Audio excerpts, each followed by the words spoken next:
Morning, ninth grade. I have another slideshow for you this morning about Roman sculpture.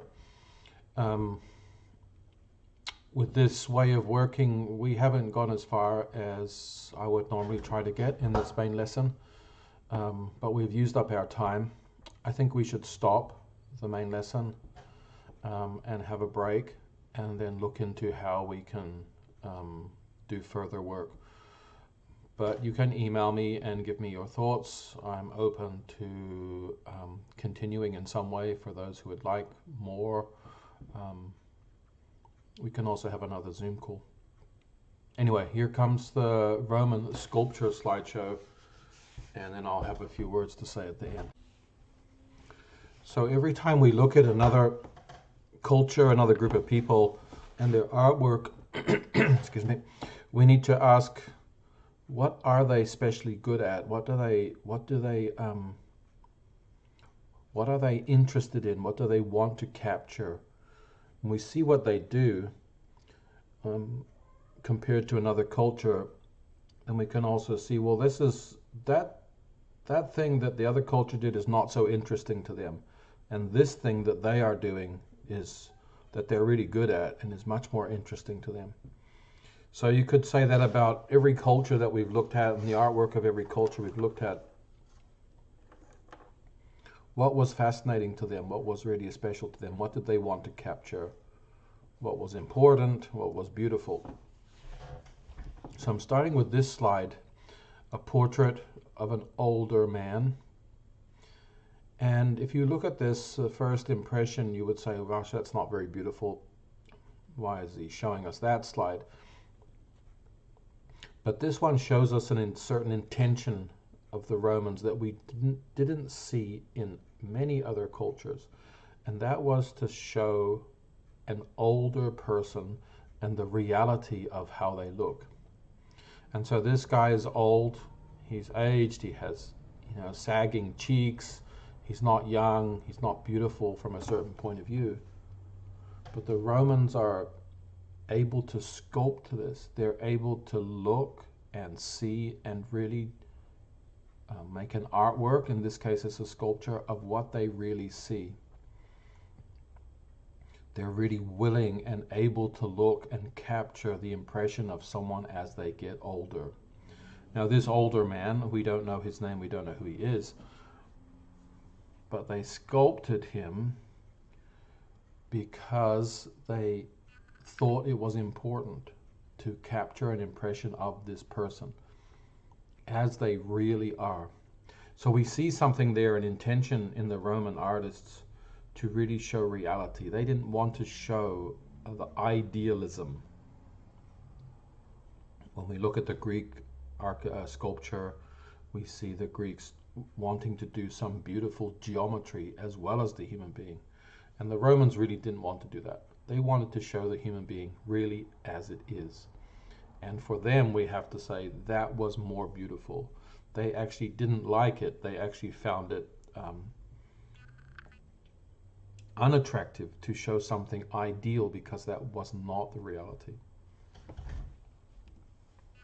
This picture, this sculpture shows a young woman. The nose is broken off, unfortunately, but the same gesture is there of wanting to show what this young woman really looked like.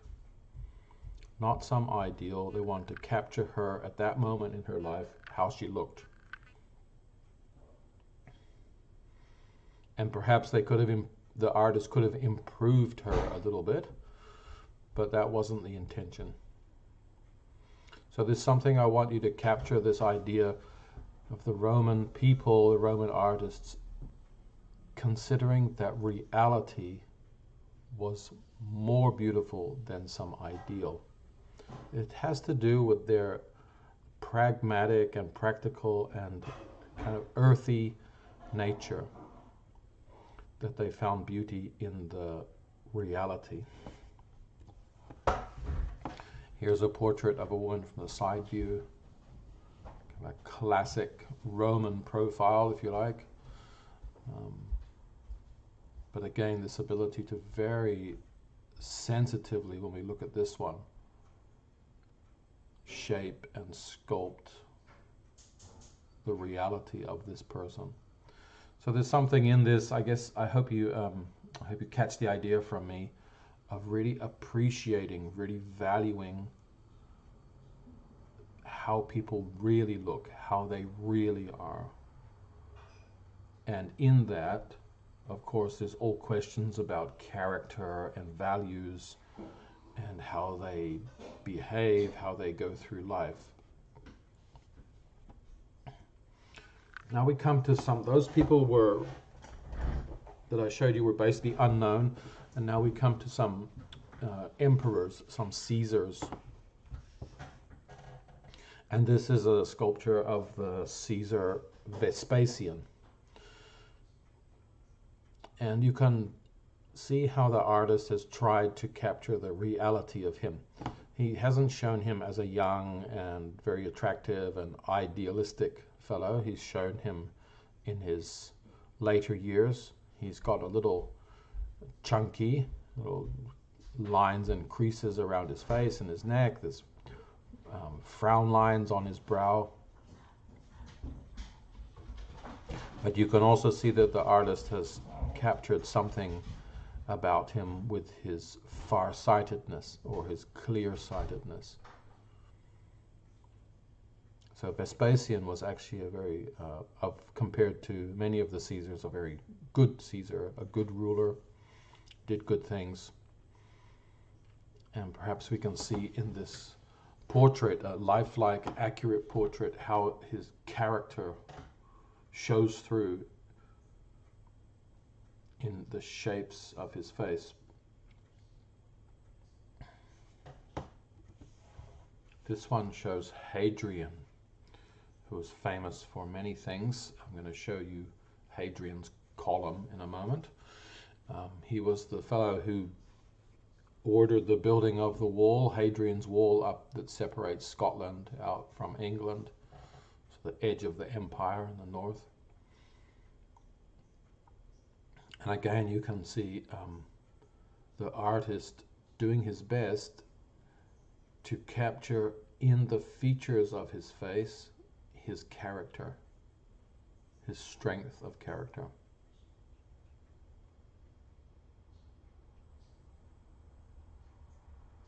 You can see again with the far gaze in the eyes, looking far into the future that's obviously needed by a leader, and a certain strength of will to be able to achieve things.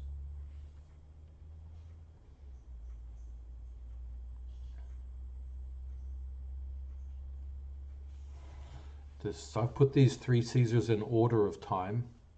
This is Marcus Aurelius, a later emperor. And you can see something, as we go through these Caesars, something changing. And so if you look at this picture, this sculpture of Marcus Aurelius, he looks rather soft and rather dreamy compared to the other two. So you could do a whole history study of the different Caesars and see how they change through time and how they are sculpted and how that sculpting shows a changing of the quality. So this Caesar looks very less military, let's say, more of a dreamer, more of an artist, a bit softer. Also, they've shown him younger.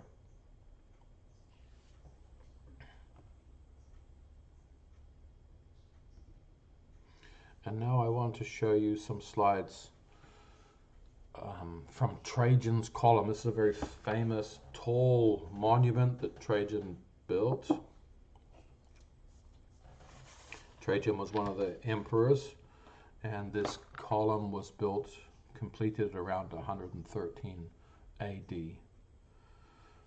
Let me see. Oh, no, that shouldn't have jumped in there. I'm sorry. That slide should come a little later. So just skip that for a moment. We'll come back to that. I actually wanted to show you these sculptures. Human figure, male figure, probably was carrying a spear, so an athlete. And I want to compare this for a moment to the Greek sculptures that you saw. So this sculpture is so realistic, so lifelike. And yet when we look at it compared to a Greek sculpture, it seems a little lifeless. It seems a little over sculpted. And so from an certain artistic point of view, it seems like the Romans were so good at the portraiture, but when it came to sculpting living things or capturing something, the life of things, they made it a little too realistic. But maybe you have a different opinion about this. It's certainly very well done if you see how exactly the body is sculpted, so precise, and how carefully they polished it so it even shines. I mean, it's a high achievement, but maybe a little too realistic. Here is a sculpture of Aphrodite, and it would be such an interesting thing to compare this. In Rome, they called her Venus as opposed to Aphrodite. But to compare this sculpture to the Venus de Milo we looked at. And again, there's just something a little overworked in the Roman sculptures compared to the Greek ones. There's something, the energy has a little bit gone out. So it's a kind of a give and take. The Romans become very, very good at portraiture, capturing reality. When it comes to expressing something like a goddess, there's a little bit of the energy has gone out of it. They are good at portraiture, a little bit not so good now with the imagination. But again, it's up to you. You perhaps would look at this and see something different than I'm seeing.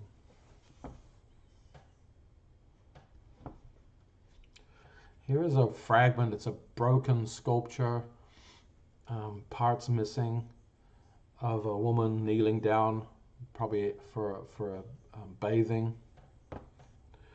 And this one for me is a little different because it's so realistic and lifelike, and yet there is something that's still very imaginative, very living in the forms of the figure. So perhaps the ones we see there, we also see some sculptures that are more formal and some that are more informal. And then we see when the sculptor is allowed to be a bit more imaginative, he's able to capture something more moving and alive. Now we came to Trajan's column. It's a very famous column, huge. It's 115 feet tall and about 12 feet in diameter, still standing after all these years. It celebrates the victory of Trajan and his battles with the Dacians, and was completed around about 113, 110 AD. Now this column has wrapped around it this spiral going up and up with just hundreds and thousands of sculptures of the scenes of his campaign. So I can show you a few of those. There's a beautiful sunrise in Rome there.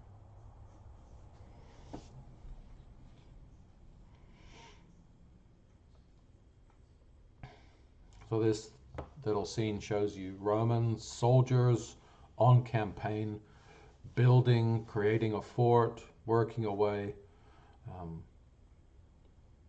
See all the actions and activities of Roman soldiers when they're out on campaign to be able to build. And these sculptures on the column really show us quite an amazing, more lifelike. When I criticize a little bit the other Roman sculptures, then I don't feel this here. They're very active, Everything is very busy and active on these sculptures.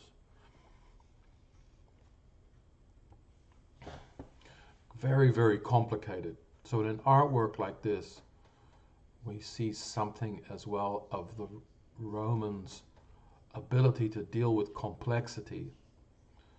So many actions and busy scenes all over this column. Here's Trajan here in the corner of his fort that's being built, watching over all of the soldiers.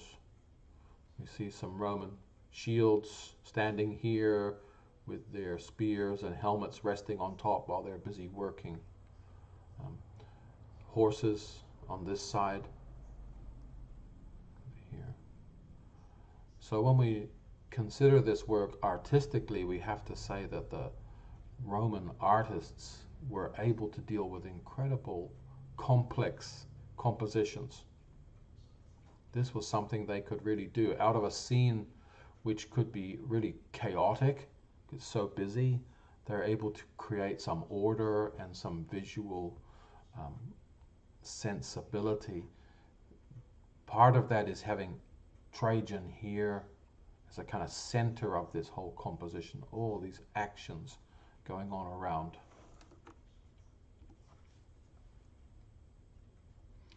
Here is a scene on the column which shows a goddess appearing. She is Victory, so we've seen her in Greece as Nike, so a winged goddess approaching, making some gesture with her hand here.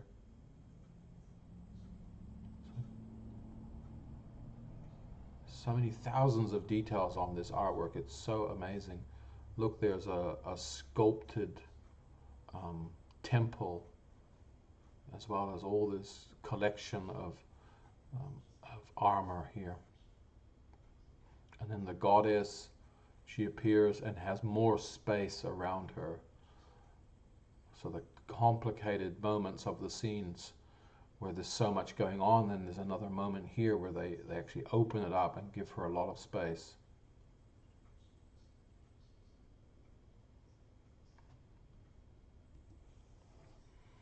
Here's a battle scene. You can see the soldiers fighting with the Roman soldiers, fighting with the Dacians, and overlooking this scene, Jupiter, Zeus for the Greek people, Jupiter for the Romans, appears in the background with his cape behind him. And obviously he's supporting the Romans. He's facing that way, fighting or supporting the Romans in their battle. So again, it's such a busy composition.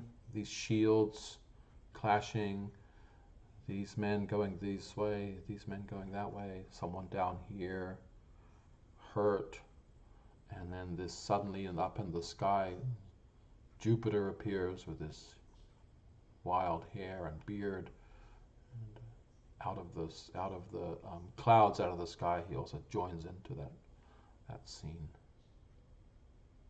So one thing to catch, one idea to catch that we see in this artwork and also other artworks, but in this artwork we can really see the Roman artists really able to deal with complicated compositions. And we have to say, even liking that, every time we see an artistic work, we have to say, what does the artist of these people, what is he or she able to capture that expresses beauty to these people, a kind of a beauty? And one thing we can say with the Romans in this case is their ability to compose, to organize complicated scenes. And that fits very well to this last sculpture I'll show you of the Caesar Marcus Aurelius. That was the same character that I showed you, the last Caesar I showed you, Marcus Aurelius. So he looks a little different here, much more stern. This is an incredible life-size, larger than life-size um, equestrian bronze, as it's called. So a horse and rider, larger than life, cast in bronze. Um, so one of the great achievements of bronze casting, if you could imagine what's involved to create such a huge metal sculpture, um, incredible technical skill. But what I like about this sculpture that's very special from this time is the way that the horse and the rider are so much together as a unity. So this thing I've been saying to you a few times now about the Roman art, the wanting to capture reality, really appreciating the beauty of reality, realism, and then the ability to compose, to organize things. And so we see that idea, those two ideas coming together in this piece. This very beautiful horse, very lifelike, very realistic. And then this arrangement of the rider and the horse, composing them so that they really feel as if they are a unity. The horse and the man are doing the same thing. It's so nice. The horse is looking the same way as the man is looking. He has the same gesture, pointing with his foot as the man does with his arm. The horse has the same kind of uprightness and nobility as the man on top. Here's another view, a little bit more complicated, but you see a little bit how the horse here is leading. See the lean of the horse, and the man, Marcus Aurelius, reaching out this way with his hand. So from all different views around this sculpture, you see how the horse and the rider really are together. If you were to translate this into a novel, if you were reading about Marcus Aurelius, if you was reading about him as a boy, for example, and the story would tell how much he loved his horse, how much his horse had been with him through all his scrapes and adventures, and how in critical moments the horse, his favorite horse, looked after him or supported him, protected him, all kinds of things like that. So we see it as a sculpture. We use our imagination to think how that would be in real life. Why is this? Why is it expressed in this way? And you have to imagine that incredible connection between this man and this horse that the sculptor is able to catch.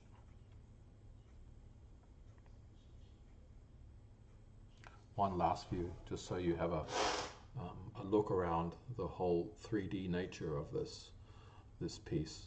So complicated.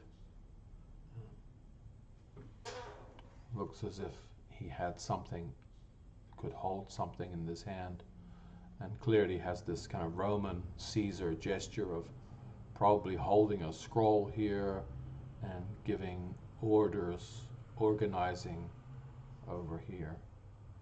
So one of the things we know about the Roman people, their great success, their ability to build a whole Roman Empire, this came about through their ability to organize.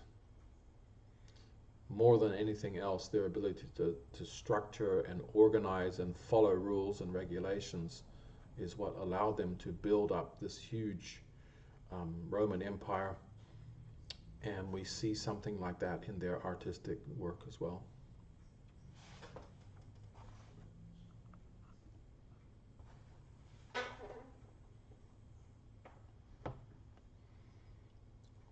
This last one is just such a strong view, very clear, powerful.